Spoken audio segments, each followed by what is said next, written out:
بيبدأ ملخصنا مع أوليفر وهو بيلعب مع صديقه الصيني جاك ألعاب إلكترونية. وهنا أوليفر كان بيلعب مع الكلب بتاعه، وهنا بنعرف ان الكلب اسمه هنري، وبنشوف هنري وهو بيتكى على جهاز، والجهاز ده بيكون هو اللي صنعه أوليفر، لأن أوليفر بيحب الاختراعات. وده بابا أوليفر وكان نايم على الكنبة، وده بيدل على إن في مشاكل ما بينه وما بين مامة أوليفر. وأوليفر بيتكلم معاهم وبيبقى متضايق وبيقول لهم يا بابا أنا محتاجكم إن انتوا تيجوا معايا في اليوم بتاع العلوم، أنا هعرض الاختراع بتاعي. بس هما برضو ما بيهتموش، قولوا له تمام هنحاول. وبابا بيودعه وأوليفر بيمشي مع مامته للمدرسة. وهنري هنا بيبقى مستغرب قوي وبيقول دلوقتي بابا أوليفر هيقعد يقول اخد ده ولا ده، وفي الاخر برضو بياكل البيتزا. وهنا بيكون أوليفر وصل مدرسته وبيكون قاعد في المسرح، وهم بيحضروا المسرحية روميو وجولييت، ودي روزا.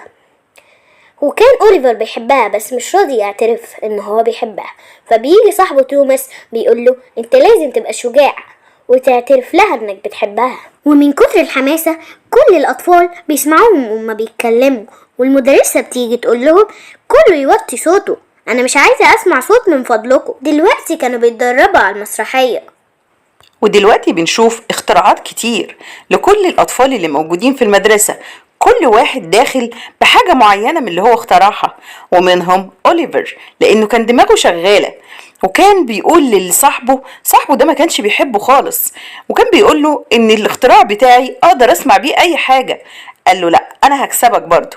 وبكون المدرسة عاملة مؤتمر وبيكون حاضر فيه جورج ده العالم اللي بيتبنى الأطفال المخترعين وبينفذ الاختراعات بتاعتهم، وجاي هنا عشان يشوف كل واحد وصل لإيه وكل واحد اخترع إيه. وهنا كل طفل بيطلع يعرض الاختراع بتاعه وينفذه قدام العالم جورج. ودول طلاب ثانوي اللي في مدرسة ثانوي اللي شغال فيها بابا أوليفر، وكان بيشتغل هنا مدرب كرة قدم. فواحد قال له هو احنا بنلعبها بايدينا؟ فقال له لا، دي بتتلعب بالرجل عشان كده اسمها كرة قدم. وقال لهم انتوا بتشوطوها على الارض، وكله قام. وجا واحد جاي ياخدها بايده، والمدرب اتضايق جدا، بابا أوليفر اتضايق جدا لانه حاسس ان الطلاب الثانوي دول مش مهتمين باللعبة. فجاله راجل وقال له انا عندي ليك عرض مغري جدا، ايه رأيك تروح تدرب فريق في مدرسة بس برا البلد دي؟ وبنرجع تاني للمؤتمر اللي في مدرسة أوليفر، وهنا أوليفر كان بيعرض الاختراع اللي هو عمله وبيقول إن أنا عملت اختراع أقدر أحطه على أي دماغ أي حد وأقرأ هو إيه في دماغه. وبعدين بيقول للي هو مقعده الطالب صاحبه، بيقول له إيه اللون اللي أنت فكرت فيه؟ ففعلا بيسمع اللون وبيبدأ يقوله، فبيقول له لون أخضر صح؟ فطبعا العالم بيبقى مندهش وبيقول له هو ده اللون؟ فالولد الشرير بيشاوره بيقول له لا قول لا. فبيقول له لا مش هو ده اللون اللي انا قلته او اللي انا فكرت فيه. واوليفر بيبدأ يعيط وبيبقى متضايق جدا ان ازاي انا اشتغلت على المشروع ده كتير. وبيكون باباه ومامته قاعدين بيتكلموا مع بعض، وواضح ان علاقتهم مش كويسه خالص. وكان باباه بيقول لمامته ان انا جايلي عرض ان انا هسافر بره البلد ادرب فريق. وبيكون أوليفر رجع، بس راجع وهو حزين وبيعيط. وهنا الكلب هنري كان بيحاول يخليه سعيد، لكن بدل المود المقرف اللي هو فيه ده، لكن برضه لسه متضايق. وهنا بيتصل صديقه جاك وبيقول له جرب التجارب دي على كلبك، وبيبدأ ان هو يجرب ويبدأ هو يظبط الجهاز قبل ما يجرب. وهنا بيحاول يسمع الافكار بتاعه الكلب بتاعه اللي هو هنري، وبيتصل صاحبه وبيتكلم معاه، بس بيقول له برضه لسه ما نجحتش. ورد عليه جاك وقال له انا واثق فيك، انت هتنجح، كمل في التجربة مع الكلب بتاعك. وبيساعده جاك بانه يربطه بالقمر الصناعي، وبيمده بطاقة قوية جدا تساعده بانه يقرأ افكار الكلب. بدأ يشعر أوليفر بان في حاجة غريبة وفي طاقة جامدة جدا خارجة من دماغه متوصلة بالكلب بتاعه، وبدأ يحس ان هو في انجذاب ومش قادر يستحمل. ومن قوة الطاقة دي ومن قوة الاتصال ده بيحصل ان هما بيبعدوا عن بعض بشدة جدا، واللمض اللي موجودة قدام الباب بتنفجر، وبيبدأ صاحبه جاك يبعت له عشان يطمن عليه، بس للأسف مبيبقاش في شبكة. وبيجي بقى النهار بيطلع، وبيجي العمال اللي بيغيروا اللمض دي، وزي العادة بابا بيبقى بيحضر الفطار مع مامته وبيتكلم معاها في موضوع السفر للمدينة التانية، وكمان بيقول لها ان احنا محتاجين ان احنا نبيع البيت ده، بس بتقول له ازاي هنقول لأوليفر. وهنا بنشوف أوليفر والكلب هنري نايم على السرير، وأول ما بيصحوا من النوم بيسمع كل كلام هنري. أوليفر بيبقى مستغرب ومصدوم، معقول التجربة نجحت؟ مش قادر يستوعب اللي هو بيسمعه. بدأ يسأله أسئلة والكلب يرد عليه، وأوليفر مش مصدق ان هو سمعه وفهمه، وبقى مبسوط وفرحان معاه جدا ان التجربة نجحت معاه. فجأة أوليفر وهو بيلعب مع الكلب بيقرر إن هو يشيل الطوق، لكن بيستغرب ما هوش سامع الكلب، فبيرجع الطوق تاني مكان، فبيكلمه فبيلاقي إن هو سامعه وبيتحدث معاه، بيلاقي إن هو بيرد عليه، بيبقى فرحان جدا، وبيكلم صاحبه جاك علشان يقوله إن التجربة نجحت، وجاك بيبقى فرحان جدا وبيوزع على كل الناس آيس كريم. وبنشوف هنا مامة أوليفر وهي عمالة بتتكلم مع عميلة عندها في البيوتي سنتر، وبتشتكي لها عن الوضع اللي هي فيه ما بينها وما بين زوجها. وهنا بنشوف ان الاستخبارات بتبقى وصلت للمكان اللي حصل فيه التجربة، وبنلاقي هنري مع أوليفر بيتمشوا، وأوليفر عمال يتكلم مع هنري ومش مصدق ان هما الاتنين بقوا خلاص اصحاب بيتكلموا في كل حاجة وعارفين كل حاجة عن بعض. أوليفر وهنري وهما بيتمشوا بيلاقوا روزا قاعدة بتفسح الكلبة بتاعتها، وهما الاتنين قاعدين مع بعض، فبيقرروا ان هما يروحوا لها. وهنا بيبدأ يتكلم أوليفر مع روزا وبيبدأوا يضحكوا سوا. أما عن الكلب هنري فبيحاول يتعرف على الكلبة صاحبة روزا ويحاول يتواصل معاها. وبنرجع هنا لغرفة الاستخبارات اللي بيكونوا عايزين يعرفوا المشروع ده بيتعمل ليه ومين اللي بيعمله. وبيكون هنا أوليفر قاعد في الأوضة بتاعته مع هنري، وبيلاقيه جايب كتاب، وده بيكون اللي فيه العرض اللي متقدم لباباه. وطبعا أوليفر بيتضايق وبينزل لباباه ومامته يتكلم معاهم، وبيطلع تاني وهو متضايق بعد ما يعرف ان باباه قرر ان هو يروح يدرب الفريق اللي في البلدة المجاورة، وانهم قرروا ان هم يبيعوا البيت. ودلوقتي أوليفر قاعد يتكلم مع باباه وبيحاول يقنعه ان هو ما يسيبش البيت، وان هو ما يسيبش مامته، وانهم يفضلوا سوا، وانهم ما يبيعوش البيت اللي فيه كل ذكرياتهم. بس للأسف بابا بيقول له انت لسه صغير ما تعرفش حاجة عن المشاكل اللي احنا فيها. ودول بيكون عاملين سريين تبع الاستخبارات جايين يعملوا كأنهم زوجين رايحين يشتروا بيت أوليفر. وهنا أوليفر قاعد زعلان وعمال يتكلم مع الكلب بتاعه وبيشتكيله، وانه هو مش حابب ان بابا ومامته يسيبوا بعض، فبيقرر الكلب ان هو يضحكه، بيعمل حركات تضحكه جدا. وبيبدأ يوم جديد، وزي العادة مامته بتحضر له الفطار، وبينزل يفطر وبيبدأ يتكلم مع مامته ويحاول يقنعها ان هي ما تسيبش باباه، لكن زي العادة بتقوله انت لما تكبر هتفهم حاجات الكبار دي. فهو بيبقى متضايق وبيقول لها انا مش عايز اسيب البيت ده، وبيحضنها قبل ما يروح المدرسة ويقول لها باي يا ماما. اما البنت اللي كانت بتسلم على أوليفر دي فهي مساعدة العالم جورج، وجاي توصل له رسالة هولوجرام من العالم جورج بيقول له ان هو عايز يشوف الاختراع بتاعه تاني ويشوف اذا كان نجح ولا لا، لانه متأكد ان هو هينجح وان دي كانت غلط. وهنا عامل التوصيل بيبقى برضو موصل رسالة لجاك، والرسالة دي برضو على شكل هولوجرام، وبيبقى مكتوب عليها ان دي رسالة ليه من العالم جورج، والعالم جورج بيقول ان هو ذكي جدا.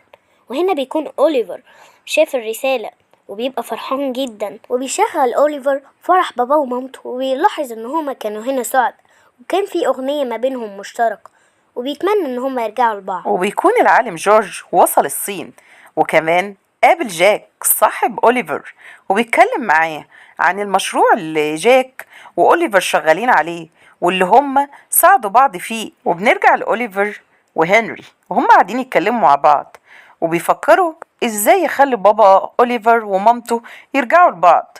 وهنري بيقول له ما تقلقش انا هساعدك. ويبدأوا يشربوا العصير بتاعهم، وبيجي اتصال لأوليفر من جاك صاحبه، وبدأ يتكلم معاه وبيقول له على فكرة العالم جورج هنا في الصين، وبيطلب ان هو ياخد المشروع بتاعنا انا وانت، وهيمولنا بفلوس كتير جدا.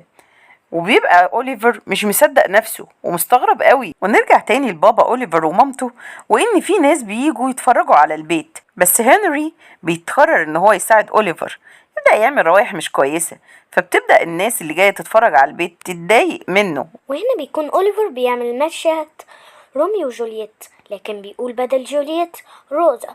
فالمدرسة بتاعته تقول له ايه اللي انت قلته ده، ومين روزا دي؟ فبيبدأ يشاور عليها ويقول لها دي روزا اللي انا بقول عليها. وبيكون العملاء السريين وصلوا للبيت وعاملين نفسهم زوجين بقى وجايين يشوفوا البيت، وبسمسارة العقارات بتقابلهم، وهم اصلا جايين للبيت عشان يعرفوا اي معلومات عن أوليفر، عشان يشوفوا هو ايه المشروع ده. وبيدخلوا العملاء السريين للبيت وبيتفقوا مع بعض ان كل واحد فيهم هيبص في حتة وهيدور في مكان. وبتبتدي العميلة السرية ان هي تقول له حاول ان انت تشوشها على ما انا اطلع ادور في غرفة أوليفر. وبنرجع تاني للمدرسة، وأوليفر بيحاول يتكلم مع روزا وبيقول لها سوري على اللي انا عملته في المسرح. هي بتقول له ما تشغلش بالك، انت هتيجي الحفلة ولا مش هتيجي؟ قال لها هفكر. وده بيكون الولد زميله اللي كان عامل معاه التجربة، وبيقول له انا اسف، انا مرضتش اقول ان انت سمعت فعلا اللون صح، لاني كنت خايف من صاحبي التاني هو اللي هددني. فأوليفر فرح ان كده كده المشروع نجح. وهنا بيكون العميل السري بيحاول يشغل سمسارة العقارات عشان تلحق تدور العميلة السرية اللي معاه في غرفة أوليفر، وبتحاول ان هي تعرف المعلومات وتعرف كل حاجة موجودة عنده عشان تعرف تتحكم في الجهاز ده. وبكده بتلاقي حاجة غريبة جدا، لكن هي ما تعرفش ايه دي، وبيطلع ان هي رسالة هولوجرام من العالم جورج.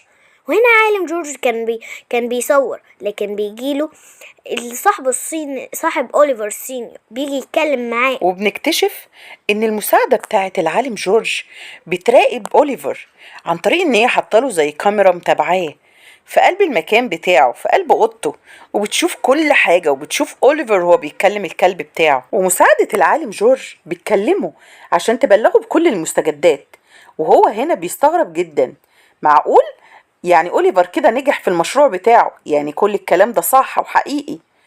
وبنرجع بقى للاستخبارات، وبيكلموا العملاء السريين ويقولوا وصلتوا له الحاجة، وفعلا العميلة بتقول وصلنا لمعلومات مهمة جدا. وبنرجع لأوليفر وهو قاعد بيتكلم مع باباه ومامته، ويقول لهم ان هو عنده حفلة وان هو هيخرج دلوقتي، وايه رأيكم في اللبس بتاعي؟ ويقولوا له ان انت شكلك مذهل جدا. ويبدأ ان هو يتحرك هو والكلب بتاعه، وهما في الطريق بيظهر ليهم عصابة بتخطفه هو والكلب بتاعه. وبنكتشف بعد كده ان اللي خطفوه دول تبع العالم جورج، وبنعرف ان هو شخص سيء، وان هو بيستغل المواهب وبيستغل الاطفال اللي بيخترعوه وبينسبوا لنفسه. يعني هو شخص مش كويس خالص، وبينصدف أوليفر فيه وبيحاول يهرب، بس للأسف ما بينجحش، بيقفلوا عليه الباب. بس بينجح هنري ان هو يهرب ويحاول يجمع في الكلاب صحابه عشان ينقذوا صاحبه أوليفر، ويبدأ كل الكلاب تخرج عشان تروح معاه. وجاك بيكون بيتواصل مع المخابرات علشان يحاول يحمي أوليفر من جورج، ويحاول يقول لهم ان هما يبعدوا جورج عن أوليفر. وهنا بيبقى لسه حابس جورج أوليفر، لكن بمساعدة هنري بيبقى خلاص دخل الكلاب. وهنا بيحاول ان هو جورج ينقذ نفسه، لكن ما بيعرفش، والكلب بيكون مخوفه وبيقعد يقرب منه، وبيبقى ده هنري، وبيحاول جورج ان هو ياخد الطوق اللي في هنري. وبينجح أوليفر إنه يهرب من جورج، وبيوصل على الحفلة اللي المفروض كان يوصل لها من زمان، وبيكون صحابه في الحفلة دي وبيقابلوه. وروزا بتقوله انت كل ده كنت فين يا أوليفر؟ احنا قلقانين عليك خالص. فبيبدأ يحكي لهم على اللي هو مر بيه، وبيوصل هنري ليه ويبدأ يبلغه، بس طبعا كان جورج خد الطوق اللي على رقبته، فبيبقى أوليفر مش فاهم منه أي حاجة، بس اللي بيفهمه إن في مشكلة. وبيوصل باباه ومامته على الحفلة، لأن كان أوليفر عازم باباه ومامته على الحفلة، وبيشغل لهم الأغنية المفضلة ليهم، وبيبقى فرحان جدا إن مامته جت، وبيبقى سعيد وبيحضنها، وبياخدها أوليفر وبيقول لها شايفة مين اللي واقف هناك ده؟ بيفكرك بحد وبتستغرب ان ده باباه، وبيبدأ يشغل لهم الأغنية المفضلة ليهم وبيبدأوا يرقصوا مع بعض، وهنا بيكونوا سعيدين جدا وفرحانين، وكده يكون بابا ومامته علاقتهم اتحسنت وهيرجعوا لبعض، وبيكون أوليفر سعيد جدا والكلب سعيد من جواه. وبيطلب أوليفر إن هو يرقص مع روزا، وبتوافق روزا ويبدأوا يرقصوا مع بعض. أما عن الكلب، هنري بيعرض على كلبة صاحبة روزا إن هما يرقصوا مع بعض وبيبدأوا الرقص، وبيكون بابا ومامته سعيدين جدا وفرحانين إن أوليفر مبسوط. وبيوصل جورج للحفلة وبيحاول ان هو ياخد أوليفر ويسيطر عليه عشان طبعا يكمل التجربة بتاعته، وبيدخل الحفلة وبيكون أوليفر مع روزا مستمتعين بوقتهم، وبيجي بقى عشان ياخد الكلب هنري، وبيشوفوا أوليفر وبيحاول ان هو ينقذ الكلب بتاعه، وهنري فعلا بيعرف يجري منه، والولد اللي كان في الأول ما بيحبش أوليفر هو اللي ساعده، ودي مساعدة جورج بتبقى مبسوطة فيه ان هو خلاص تم القبض عليه، وتقول له ان انت كائن وحش جدا وانا مبسوطة في اللي حصل، وتقول له باي باي. ودلوقتي أوليفر رجع لباباه ومامته وخلاص رجعوا للبيت بتاعهم هو وهنري، وبدأ ان هو يتكلم معاه وبيتكلم مع صاحبه جاك كمان، وبيجي العملاء السريين للبيت بتاع أوليفر وبيقول له ان المخابرات عرض عليه ان هم يتبنوا المشروع بتاعه وان هم يفيدوا الدولة بيه، وبيوافق أوليفر على انه يعمل كده عشان يخدم بلده، وبيرجعوا الضوء لهنري، وبكده يقدر بقى أوليفر ان هو يسمعه، واول ما سمع صوته بقى كله مستغرب انهم فاهمين هنري خلاص. وبكده يكون خلص ملخصنا النهاردة، اشوفكم في ملخص فيلم جديد. وكان معاكم في ملخص فيلمنا لولو قمر، ريم محمد، ويا رب اشوفكم ملخص جديد، ويا ريت تحطوا لنا لايك وشير وسبسكرايب وتفعلوا لنا زر الجرس. باي باي.